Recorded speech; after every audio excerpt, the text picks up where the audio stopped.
తొందరలోనే తెలంగాణకు రాబోతున్నాయి గంజాయి కిట్లు. అగ్గో, గాంజాయి కిట్లు ఏంది అని అనుకుంటున్నారా? డ్రంక్ అండ్ డ్రైవ్ చేసేటప్పుడు డ్రంక్ అండ్ డ్రైవ్ టెస్ట్ తోటి దొరకబడతారు కదా పైప్ లైన్ తోని. గాసు ఉంటే గాంజాయి దాగిన వాళ్ళను ఎరకబట్టే మిషన్ ను దొరకబట్టిండ్రు పోలీసు వాళ్ళు. ఆ మిషన్ ను తొందరలోనే మన తెలంగాణకు తెప్పియబోతున్నారు.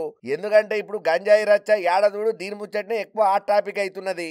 చాక్లెట్ తినే పుల్లగాని దగ్గర నుంచి పెద్దోళ్ళు ముసలోళ్ళ దానిక కూడా ఈ గాంజాయికి అలవాటు పడ్డారనే ముచ్చట్లు మనం బాగానే వింటున్నాం రోజుకొక న్యూస్ పేపర్లల్లా.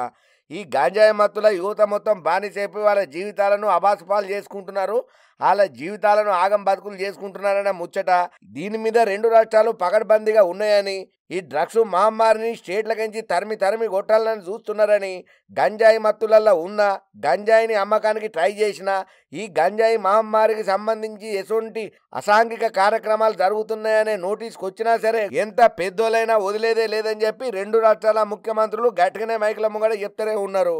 రెండు తెలుగు రాష్ట్రాలలో కూడా గత కొన్నేళ్ల నుంచి డ్రగ్స్ గంజాయి వాడకం విచ్చలవిడిగా పెరిగింది. ఒకప్పుడు ముఖ్యమైన ఏరియాలలోనే ఈ డ్రగ్స్ పరిమితం అయి ఉండేది, కానీ ఇప్పుడు మారుమూల పల్లెలకు కూడా పాకింది ఇది. ఇక గంజాయి అయితే చాక్లెట్లు దొరికినంత ఈజీగా దొరుకుతున్నాయి ఏ మూలకైనా కూడా. కొందరైతే పెరటి తోటలలో కూడా గంజాయిని సాగు చేస్తున్నారు. స్కూళ్లకు కాలేజీలకు పోయే పోరాళ్ళు కూడా గంజాయికి బానిసలు అవుతున్నారు.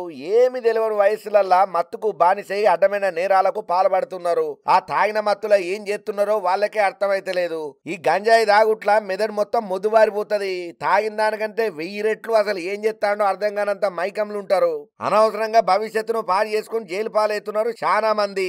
ఆంధ్ర ఒడిశా బార్డర్లతో పాటు విశాఖ ఏజెన్సీ నుంచి కూడా గంజాయి తెలుగు రాష్ట్రాలకు పెద్ద ఎత్తున సరఫరా అవుతున్నట్లు తెలుసుకున్నారు నిఘా వర్గాలు. ఇక దీంతో తెలంగాణ పోలీసులు యాంటీ నార్కోటిక్స్ బ్యూరో టీంలను ఏర్పాటు చేసి గంజాయి మత్తు పదార్థాలను అక్రమంగా రవాణా చేసేటోళ్లకు చెక్కు పెట్టాలని గట్టి ప్రయత్నమే చేస్తున్నారు. అయితే గంజాయిని పట్టుకుంటామని, ఖచ్చితంగా పట్టుకొని తీరుతామని, అయితే వాటిని తాగేటోళ్లను గుర్తించడం మస్తు కష్టమైతున్నది. అన్ని టెస్టులు చేస్తే తప్ప వాడు తాగిండా లేదా అని తెలుస్తలేదు. అట్లా కాకుండా మనకు డ్రంక్ అండ్ డ్రైవ్ లో దొరికినంత ఈజీగా ఈ డ్రగ్స్ లో కూడా దొరికేటట్టుగా ఏదైనా పరికరం కావాలని ప్లాన్లు వేసి ఒక పరికరాన్ని అయితే తీసుకురాబోతున్నారు. మందు దాగి బండి నడిపినోళ్లను ఎరగబట్టినట్టు పోలీసులు ఏవైతే బ్రీత్ అనలైజర్లను వాడుతుంటారో అట్లనే గంజాయిని దాగేటోళ్లను గుర్తించే మిషన్లు కూడా తీసుకురాబోతున్నారు. అవి ప్రస్తుతానికైతే అందుబాటులో లేవంట. వాటి కోసమే పోలీసులు గట్టి ప్రయత్నాలు చేస్తున్నారు. ఇక ఇది పోలీసులకు ఒక పెద్ద ఆయుధం అనే చెప్పాలి. ఏమున్నది, బండ్ల మీద పోయేటోళ్లకు మూతికాడ పెట్టినామంటే వాడు మందు తాగిండా గంజాయి తాగిండా 2 సెకండ్లలో తెలిసిపోతుంది. అయితే గంజాయి తాగేటోళ్లను ఎరకబట్టేటట్టు నార్కోటిక్స్ బ్యూరో అధికారులు రాష్ట్రంలోని అన్ని పోలీస్ స్టేషన్లకు గంజాయి టెస్ట్ కిట్లను అందియబోతున్నారు. అయితే నల్గొండ జిల్లా మునుగోడుల పైలట్ ప్రాజెక్టుగా ఈ కిట్లను ఒకసారి టెస్ట్ చేస్తారట. 2 రోజుల క్రితం పోలీసుల తనిఖీలో పట్టుబడ్డ కొందరిని ఫస్ట్ ఈ కిట్లతోనే టెస్ట్ కూడా చేసిండ్రంట.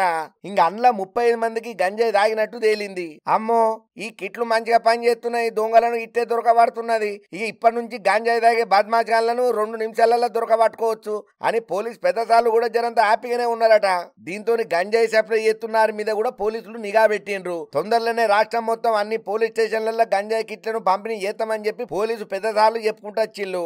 గంజాయి తాగినోళ్ళు ఇక మా నుంచి తప్పించుకోలేరు, ఖబర్దార్ అని గట్టిగానే సవాల్ ఇసురుతున్నారు పోలీస్ పెద్దసార్లు. గంజాయి సరఫరాకు అడ్డగా మారినటువంటి హైదరాబాద్ నడిబొడ్డున ఉన్న ధూళిపేటను గంజాయి ఫ్రీగా మార్చాలని చెప్పి excise enforcement director Kamalasan Reddy sir సిబ్బందికి ఆదేశాలు జారీ చేసిండు. ఆగస్టు 31 లోపల ధూళిపేటను గంజాయి ఫ్రీగా మార్చాలని అన్నారు. ధూళిపేటకు గంజాయి ఎక్కడి నుంచి వస్తున్నది, ఎవరు తీసుకొస్తున్నారు, ఎట్లా తీసుకొస్తున్నారు, అసలు ఈ అమ్మకాలు ఎట్లా జరుగుతున్నది, చేసేదేవులు అనే విషయాల మీద నిఘా పెట్టాలని అన్నాడు. పోలీసుల పూర్తి సహకారంతో గంజాయి అక్రమార్కుల మీద ఉక్కుపాదం మోపబోతున్నామని చెప్పి గట్టిగానే సవాల్ ఇసిరిండు. చూడాలి మరి, డ్రంక్ అండ్ డ్రైవ్ కిట్లు తీసుకొచ్చి సక్సెస్ అయ్యిల్లు. అట్లనే ఈ గంజాయి కిట్లు కూడా సక్సెస్ కావాలని మనం కూడా కోరుకుందాం. లేకపోతే ఈ అడ్డమైన గంజాయి చేయబట్టి జీవితాలు సర్వనాశనం అయిపోతున్నాయి. ఏం గంజాయో, ఏం తాగుడో, ఏం అడ్డమైన పోకడలో పోను నెరి అధ్వానంగా తయారవుతున్నాయి ఈ పడబడ్డ అలవాట్లతో మందంతా.